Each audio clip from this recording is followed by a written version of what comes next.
prophecy of Nahum. Chapter 1. The majesty of God, his goodness to his people, and severity to his enemies. The burden of Nineveh. The book of the vision of Nahum, the Elkoshite. The Lord is a jealous God, and a revenger. The Lord is a revenger, and hath wrath. The Lord taketh vengeance on his adversaries, and he is angry with his enemies. The Lord is patient and great in power, and will not cleanse and acquit the guilty. The Lord's ways are in a tempest, and a whirlwind, and clouds are the dust of his feet. He rebuketh the sea, and drieth it up, and bringeth all the rivers to be a desert. Basan languisheth, and Carmel, and the flower of Libanus, fadeth away. The mountains tremble at him, and the hills are made desolate, and the earth hath quaked at his presence, and the world and all that dwell therein. Who can stand before the face of his indignation? And who shall resist in the fierceness of his anger? His indignation is poured out like fire, and the rocks are melted by him. The Lord is good, and giveth strength in the day of trouble, and knoweth them that hope in him. But with a flood that passeth by, he will make an utter end of the place thereof. Darkness shall pursue his enemies. What do ye devise against the Lord? He will make an utter end. There shall not rise a double affliction.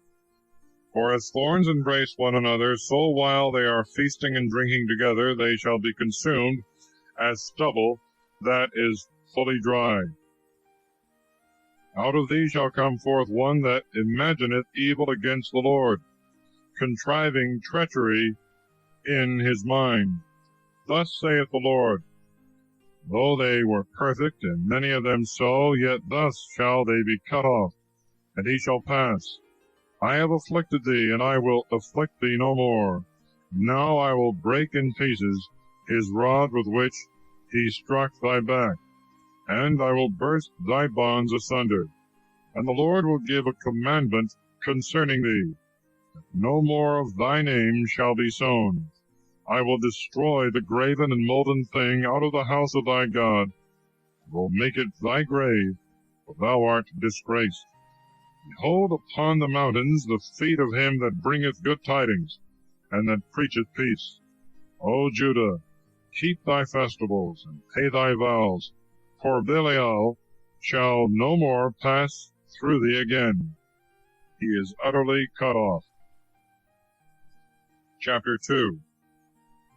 God sends his armies against Nineveh to destroy it. He is come up that shall destroy before thy face, that shall keep the siege, watch the way, fortify thy loins, strengthen thy power exceedingly. The Lord hath rendered the pride of Jacob as the pride of Israel, because the spoilers have laid them waste, and have marred their vine branches. The shield of his mighty men is like fire. The men of the army are clad in scarlet. The reins of the chariot are flaming in the day of his preparation, and the drivers are stupefied. They are in confusion in the ways. The chariots jostle one against another in the streets. Their looks are like torches, like lightning running to and fro. He will muster up his valiant men. They shall stumble in their march. They shall quickly get upon the walls thereof, and a covering shall be prepared. The gates of the rivers are open. The temple is thrown down to the ground, and the soldier is led away captive, and her bondwomen were led away mourning as doves, murmuring in their hearts. And as for Nineveh, her waters are like a great pool, but the men flee away. They cry, Stand, stand, but there is none that will return back. Take ye the spoil of the silver, take the spoil of the gold, for there is no end of the riches of all the precious furniture. She is destroyed and rent and torn. The heart melteth, and the knees fail, and all the loins lose their strength, and the faces of them all are as the blackness of a kettle. Where is now the dwelling of the lions, and the feeding place of the young lions, which the lion went, to enter in thither the young lion, and there was none to make them afraid. The lion caught enough for his whelps, and killed for his lionesses. and he filled his holes with prey, and his den with rapine. Behold, I come against thee, saith the Lord of hosts, and I will burn thy chariots even to smoke. The sword shall devour thy young lions, and I will cut off thy prey out of the land, and the voice of thy messengers shall be heard no more. Chapter 3.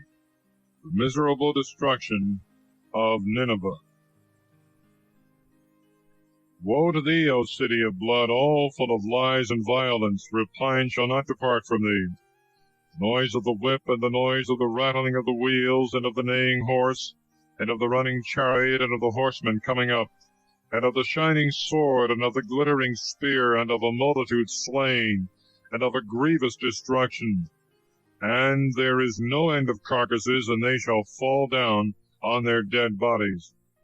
Because of the multitude of the fornications of the harlot that was beautiful and agreeable, and that made use of witchcraft, that sold nations through her fornications, and families through her witchcrafts. Behold, I come against thee, saith the Lord of hosts, and I will discover thy shame to thy face, and will show thy nakedness to the nations, and thy shame to kingdoms. And I will cast abominations upon thee, and will disgrace thee, and will make an example of thee. And it shall come to pass that everyone that shall see thee shall flee from thee, and shall say, Nineveh is laid waste, who shall bemoan thee? When shall I seek a comforter for thee? Art thou better than the populous Alexandria, that dwelleth among the rivers? Waters are round about it. The sea is its riches, waters are its walls. Ethiopia and Egypt were the strength thereof, and there is no end. Africa and the Libyans were thy helpers. Yet she also was removed and carried into captivity. Her young children were dashed in pieces at the top of every street, and they cast lots upon her nobles. All her great men were bound in fetters. Therefore thou also shalt be made drunk, and shalt be despised, and thou shalt seek help from the enemy. All thy strongholds shall be like fig trees with their green figs. If they be shaken, they shall fall into the mouth of the eater.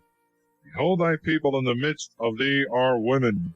The gates of thy land shall be set wide open to thy enemies. The fire shall devour thy bars.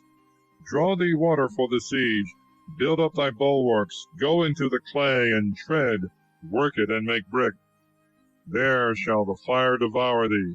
Thou shalt perish by the sword. It shall devour thee like the brocas. Assemble together like the brocas. Make thyself many like the locust. Thou hast multiplied thy merchandises above the stars of heaven. Brocas hath spread himself and flown away. Thy guards are like the locusts, and thy little ones like the locusts of locusts which swarm on the hedges in the day of cold. The sun arose, and they flew away, and their place was not known where they were. Thy shepherds have slumbered, O king of Assyria. Thy princes shall be buried. Thy people are hid in the mountains, and there is none to gather them together. Thy destruction is not hidden, thy wound is grievous. All that have heard the fame of thee have clapped their hands over thee. Upon whom hath not thy wickedness passed continually? Thus concludes the prophecy of Nahum.